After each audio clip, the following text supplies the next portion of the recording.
right. It's been an eventful, I guess, 6-7 weeks since I was last up here.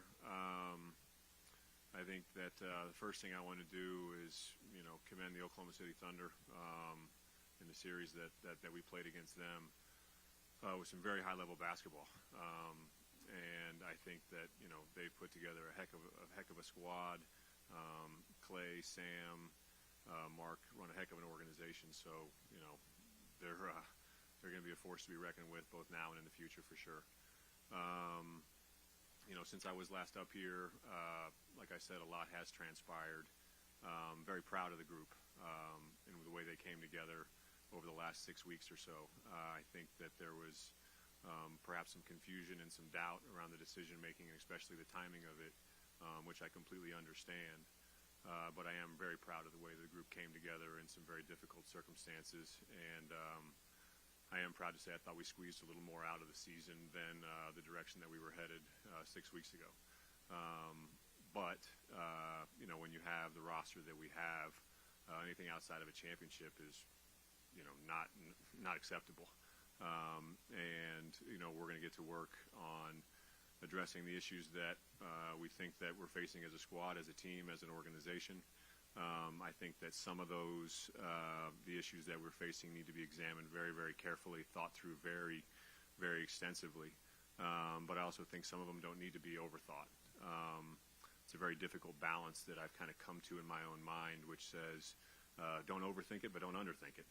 And so there are certain aspects that I don't want to overthink, but there are certain aspects of upcoming decisions that I want to think through very carefully, take my time with, and I'd be extremely naive if I didn't solicit some outside opinion. But one of the things that I am very comfortable with, and hopefully our fan base has seen, was how the players came together and really rallied around our coaches and our coaching staff. And so we're going to be moving forward with David Adelman as our head coach, moving forward for next season and beyond. I think that the way the group really rallied around him, and not only a different voice but a different style of communication, was fantastic to see. And so we're really excited about him, both what he's shown over the last 6 weeks, and then having a full summer, a full training camp, and a full year to get things under his belt before we go back at it again this time next year. Like I said, on the front office stuff, I want to take my time a little bit more. Ben Tenzer's done an unbelievable job over the last 6 weeks getting things reorganized to a place, along with the rest of our staff. But Ben's been with us for a very long time. I want to solicit his opinion. Tommy Balchitis is in our front office. I want to solicit his opinion because these guys have seen the ups and downs through thick and thin over the last 10 plus years. And then I'm also going to be soliciting some outside opinion. So there's going to be an extensive process from a front office standpoint. But a lot of our roster is locked in from a contractual standpoint. Right now, we don't have a pick in the draft, but we're going to be very active in exploring how we can improve around that, as well as free agency. So it's all systems go. And that all being said, I'll open it up to questions. Josh, understanding that you do have to make those hires still in terms of basketball operations, Nicola said after Game 7, basically pointed out that the remaining teams are deeper, playing longer rotations. I would say that the sort of stylistic optionality OKC had was a pretty big factor in that series, in addition to the fresh bodies that they had. Do you feel sort of any urgency to explore the trade market, even with sort of the higher salary players that you guys have, or do you sort of believe that you guys can get meaningfully deeper using sort of the limited mechanisms available in player development? That's a great question, multifaceted, and I hope I don't dumb down the answer too much, but I'll say there's an urgency to improve the team and the organization everywhere, whether that's via trade, via draft. Right now, I think that, having a cohesive organization from coaching staff to front office is our main goal.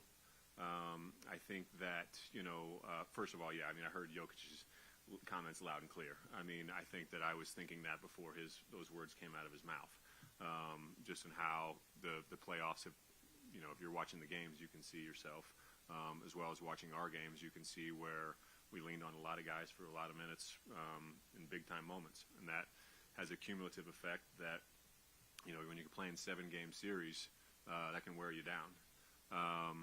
But to talk about Jokic's his statement, and then to look around the NBA, our roster, a lot of it was put together under different rules, and we have extended guys under this current CBA has tweaks to the new rules, especially at the top, kind of top end in the tax bracket with your first and second aprons, which I know created a lot of dialogue around KCP last summer. But I think that what I see around the league is a lot of successful teams that have developed their benches. I don't think that teams are able to go out, especially competitive teams that are making a push in the playoffs.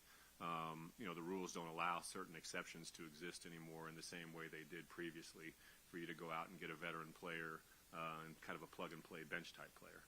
I think those opportunities do exist if you're smart and can find value where others might not see it. But I also think that they're, whether it's Oklahoma City, you look at some of the guys on the Pacers roster, these guys have been developed over a period of years. They understand their roles, they understand their responsibilities, and they're accountable to that. And those are the teams that I see having a lot of success. So there's a lot of ways to improve it, and we're going to be looking at all of them.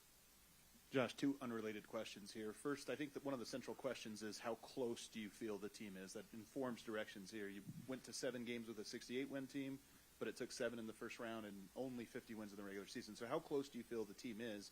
And then two, in your last press conference, you mentioned how you should have been more involved earlier in things that happened. How do you see your involvement changing going forward? Is it different? Is it in all aspects or specific aspects you feel your role will be in this next iteration? Okay, those are two distinctly different questions and both very long, so I may have to have you come back to the second one. But I'll start with the first one. How close do we think we were? That's a great question, and one that I've asked myself about 10 different ways, in every way I can think of. We took the Oklahoma City Thunder, who is playing some of the best basketball in the league, if not the best right now, to 7 games, which, is great. We took a great team to 7 games. That series could have been 4-0 the other way. That series could have been 4-1 us.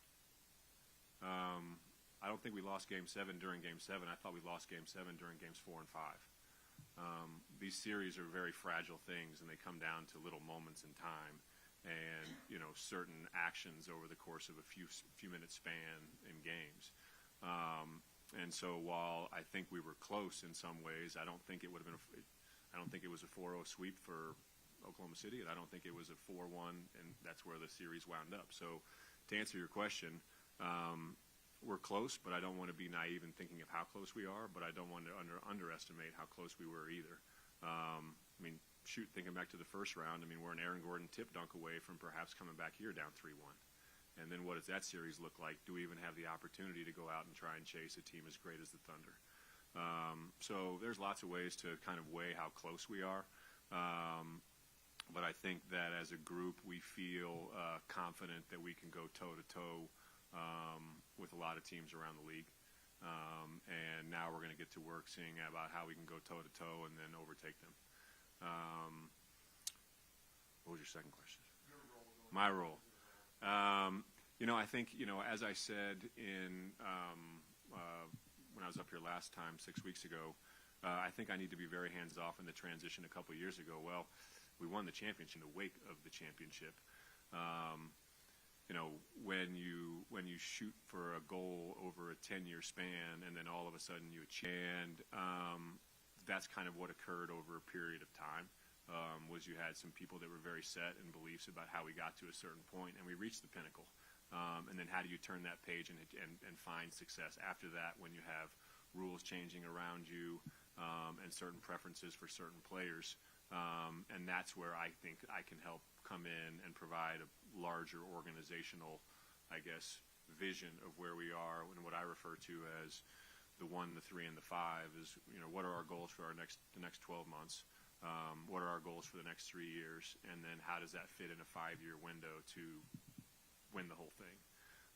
The Nuggets 1, 3, and the 5 has been thrown out the window for quite some time because we've been in a 1 year, we're going for it. The first time we started to talk about that, around these walls, I think you kind of get smiles and, we're real champion. Are they really going to go for it? But I think our championship window really opened in 2021. And unfortunately, 10 games after we traded for Aaron Gordon and really saw what a championship contender might look like, that was when Jamal got hurt. And so you deal with things, and I deal with the reality that does require a different perspective than, Coach Adelman trying to win the next game, or our GM trying to win the next game, but balance winning the next game with having a competitive roster over the next 12 months to 2 years. And so, I'm not sure if that's an exact answer, Adam, but I need to be more hands-on in the moments of transition while also recognizing when I need to take a step back and allow people to do their jobs. It's a delicate balance, one that actually requires the art of just reading people. And I think that was, I'm not saying it got away from me under our previous, management and coaching staff, but I should have recognized certain human elements that were going on that could affect the group, later on. Josh, over here on your right. I have kind of two parts of the same question. Joker said last week, or after the last game, that the head coach decision was above his pay grade. But I'm curious, did you even need to ask him, or did you get him to weigh in on his thoughts? And when did you know that David was going to be your choice? When did you come to that conclusion as you went through the search in your mind, I guess, over the last 7 weeks? Considering what Yoke makes, it's not above his pay grade, I'll tell you that much.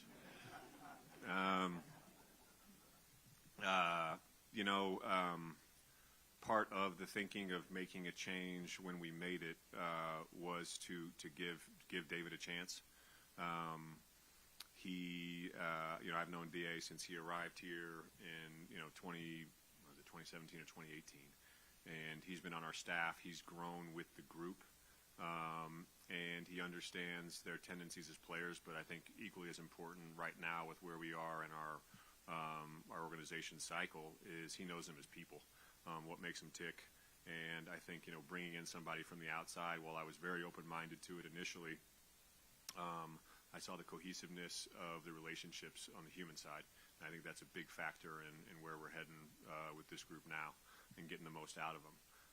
When did I know he was the guy for the job?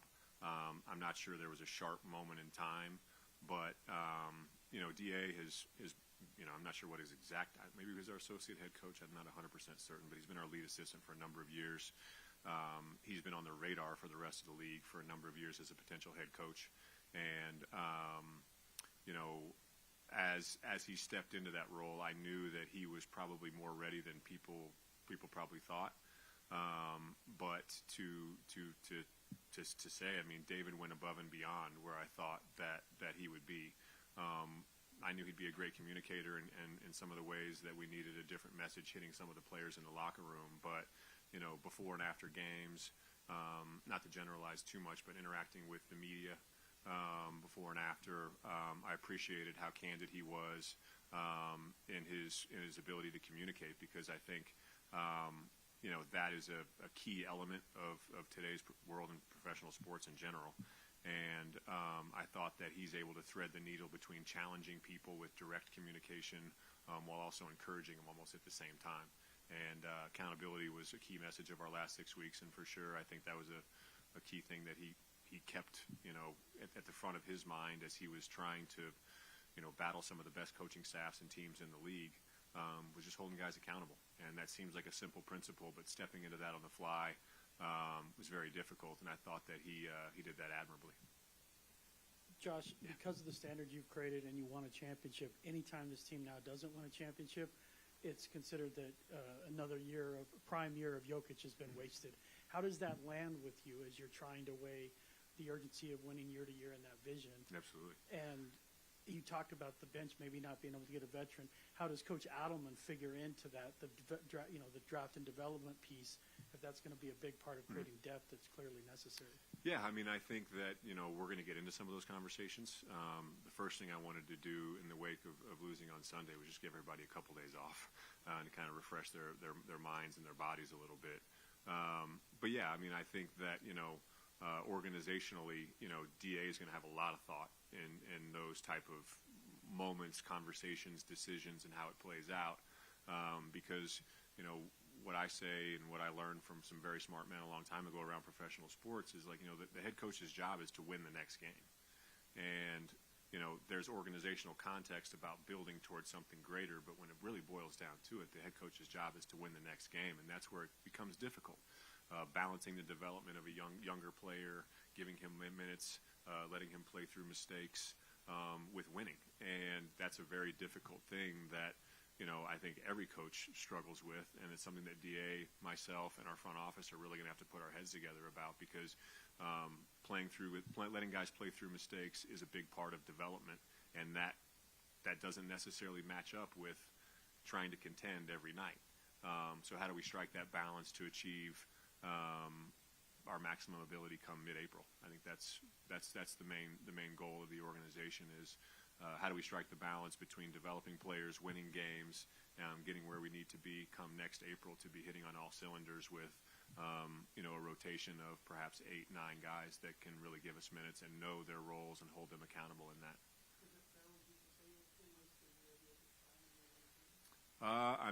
Whether it's fair or not, it doesn't matter to me, because if that guy's on your roster, you have a chance to win it, and you should be going for it. And so, we've been saying that for a long time, even before he won his first MVP. But I think now it's unavoidable how good he is. Do I feel any sort of weight, or however you worded that? I feel more weight than anybody, because one, I want to do right by Nikola Jokic, the Hall of Fame basketball player, but Nikola Jokic, the person, is spectacular, as I think most people in this room probably know. And on a personal level, as a group, there's no one that we want to do right by more than that guy. And as long as we're all on the same page, which we are, we're going to keep plugging away together. Yeah. Josh, is Coach Adelman going to be responsible for assembling his own staff, and might there be some changes with his current staff if that's the case? Yes. DA is absolutely going to be given, the ability to pick his own staff. One of the reasons why we wanted to make the decision now and move forward with him as our coach was to give him the ability to build the staff that he really wanted. That's on one side of it, and then also to allow direct communication in as short of amount of time as possible for the people that we may not want to keep. I think that going back to one of my things that I said in my opening statements is not to overthink it or underthink it, but I think that we need to reinvent ourselves in a way, but not reinvent the wheel, if that makes sense. So giving DA the opportunity to get some fresh faces, really get the people around him to support him in the areas that he thinks he needs, is going to be vital for our group going forward, for sure. You mentioned organizational cohesion and alignment. As you look for your next general manager, I'm curious what else you're looking for in that hire, and how or if you feel it's important to get a fresh set of eyes on the state of the organization. There are a lot of different traits that go into different general managers, presidents of basketball, however you want to refer to them. But it's about finding the right mix. I think, back to my point, it's like I've promoted from within for several cycles now. Am I going to do that again? I'm not 100% sure, but I know we have some very capable people in this organization, and they've made me rethink a few things that I've already been thinking myself, which is great. I don't want an organization where everybody agrees. I want everyone to challenge people, and then when the door opens and we move out, we're all moving in unison. But like I said, I would be naive if I didn't think about soliciting opinions, outside these walls, whether that's from some of my own basketball contacts or hiring a firm that perhaps might be able to, give me a list of some of the brightest upcoming minds in the league. But I got a lot of great relationships around basketball. I'm going to be leaning on them heavily. I've already had a lot of people reaching out. I think that, the way that our players responded over the last, 6-7 weeks or so, really told the world that, the Nuggets job, whether it's coaching or front office, is a really special one, and especially with where we are right now. So, the pressure, back to, the question about the pressure of, a team with Jokic, you're trying to win the title. We embrace it. 10 years ago, we would have been killing to be in this position. And this was our goal, to be in this position, to be having this type of pressure year in, year out. And so, to be here and finally feel it it's a lot, but it's energizing, and it's right where we want to be. Josh in the back, way back with the cameras. Yeah. Sorry. What was the conversation like with David when you told him that he was going to get the job, and what was the reaction from players if you told them in person that he was going to There was kind of as you start to have these conversations, it's impossible to kind of keep him in-house, and as I was walking in, I was alerted that it's kind of starting to break. But we sent out, as I was kind of coming in, I would have preferred to have been able to just talk to you guys about it, but the players are all receiving messages now. Some of them are in town, some of them have already scattered, but I wanted them to have some certainty around this decision as well, so DA can start touching them, because we got a lot of work to do. To your question about how was my conversation with DA, it was great. They're pretty much, I shared a lot of the things that I've already shared with you guys, but on a very personal level, we just kind of laughed about the first morning, because it was such a rough morning for me, the amount of respect I had for Coach Malone and Calvin, and then he and I had to meet in a whole new context that we'd never met before on. And we both kind of looked at each other across the table, and we just kind of smiled and said, well, here we go. And we kind of had another moment like that whenever I just said, look, man, I've thought long and hard about this. I said some of the things that I said with this room about, overthinking and underthinking. But I said, look, man, I was like, there's one thing that I sure as heck I'm not going to overthink. It's the incredible job that you just did with this group. We had, a good exchange after that I'll keep privately. But DA, in his response, he told me that, he's more than ready for the job. That's for sure. Hi, Josh. Everyone's excited and hungry for another championship. As you're looking for another GM, what do you say to fans who are concerned that this period has been a period of instability? And what do you say to them who are concerned about this transition and want to see progress? I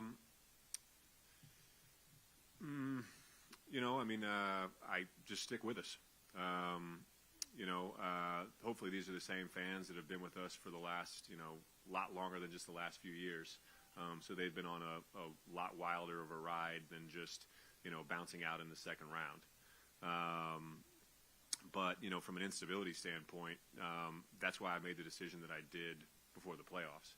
I think the real instability would be if I just hid behind the curtain and allowed the plane to continue to go where it was heading, and probably I think that plane would have landed in the play-in and probably gone right out then. So I made that decision because I thought there was more in that group, and so from a stability standpoint, I feel way more stable right now than I did 6 weeks ago. Josh, just wanted to get your thoughts. Russell Westbrook had a great year. You've had a bunch of other guys, including Bruce Brown, who's come in for 1 year and had a great year. There's been this kind of divide, I guess, between some guys that will be able to come in and play with Nikola and play for the Nuggets organization and then go on and have success, have great years.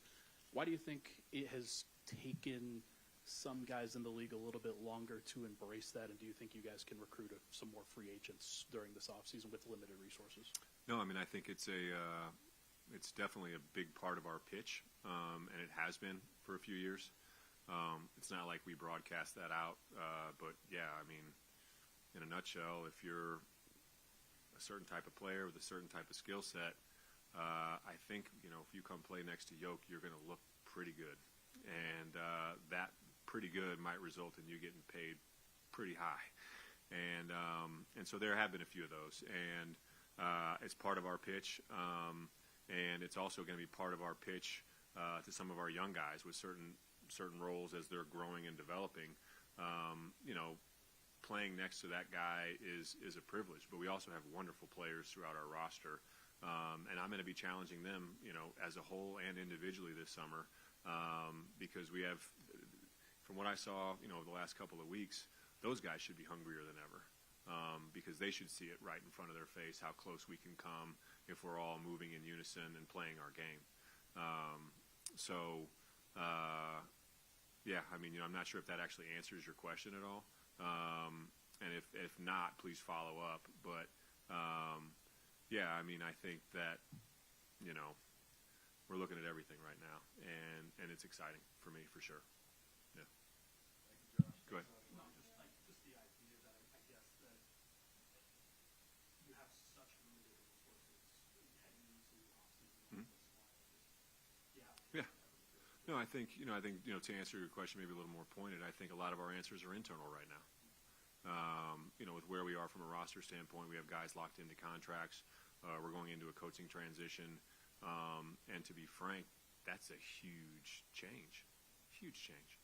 I know that we've already had DA as our coach for 6 weeks or so, but he didn't really get a chance to really implement any of his own ideas because of the time frame and then the time crunch with the playoffs fast approaching. So DA's philosophy, how he might use these guys slightly differently. There's going to be a lot of big changes throughout our organization already. And I think that these players are already going to be excited about, what they experienced the last few weeks and what that might hold for them individually going forward. Thank you.